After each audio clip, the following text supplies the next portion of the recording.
হাঁটার সময়তে এই দোয়া 3 বার পড়ুন। গাইবীভাবে আপনার কাছে টাকা আসবে, অভাব জীবন থেকে দূর হবে, কারো মুখের দিকে তাকিয়ে থাকতে হবে না। তো প্রথমে যে আমলের কথা বলবো, যখনই আপনি হাঁটবেন তখন লা হাওলা ওয়ালা কুওয়াতা ইল্লা বিল্লাহ, একটি গুরুত্বপূর্ণ ইসলামিক দোয়া যার অর্থ আল্লাহর সাহায্য ছাড়া কোনো উপায় নেই, কোনো শক্তি নেই। এই দোয়া পাঠ করার অনেক ফজিলত বা উপকারিতা রয়েছে। এটি পাঠ করলে আল্লাহর রহমত ও অনুগ্রহ লাভ করা যায়, বিপদ আপদ থেকে মুক্তি পাওয়া যায়, শয়তানের কুমন্ত্রণা থেকে বাঁচা যায়। এখানে লা হাওলা ওয়ালা কুওয়াতা ইল্লা বিল্লাহ পাঠ করার কিছু ফজিলত আমি আলোচনা করব। এই দোয়াকে জান্নাতের গুপ্তধন হিসাবে ধরা হয়। এটি পাঠ করলে আল্লাহর সন্তুষ্টি অর্জন করা যায়, পরকালের মাধ্যমে বিশেষ পুরস্কার লাভ করা যায়, বিপদ থেকে মুক্তি পাওয়া যায়। আল্লাহর ওপর নির্ভরশীলতা, এই দোয়া পাঠ করার মধ্যে আল্লাহর প্রতি এক গভীর বিশ্বাস ও নির্ভরশীলতা প্রকাশ পায়। বান্দা বুঝে যে আল্লাহ ছাড়া আর কোনো শক্তি নেই, সব কিছু আল্লাহর ইচ্ছাতেই হয়।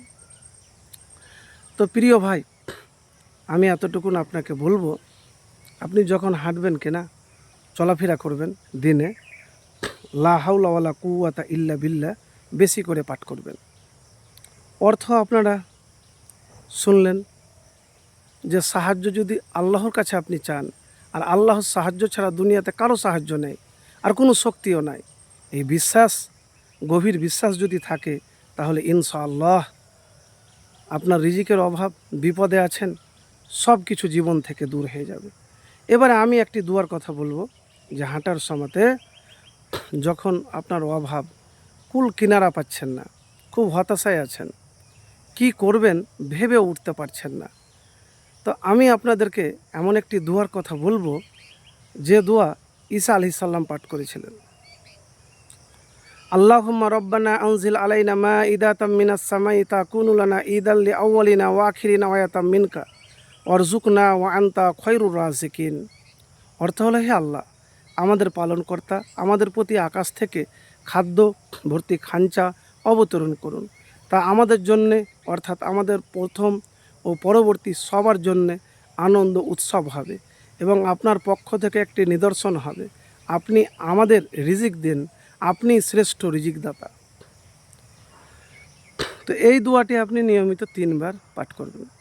হয়তো বাড়ি থেকে বের হচ্ছেন, কাজের উদ্দেশ্যে কাজ করতে যাবেন, তো ওই সময়তে আপনি এই দোয়া পাঠ করবেন। কয়বার? 3 বার নিয়মিত। এবারে বলবেন, এই দোয়া পাঠ করলে কি টাকা আসে, গায়েবী ধন সম্পদ আসে? তো এতটুকুন আপনাকে বলবো আমি, যে জীবনে কখনো আশা ছেড়ে দিবেন না, কখনো আশা ছেড়ে দিবেন না। আর একটি কথা বলবো, এই দোয়ার আমল কিন্তু নিয়মিত করবেন, প্রত্যেক দিন করবেন, পেলেও করবেন, না পেলেও করবেন। আপনি কখনো দোয়া করা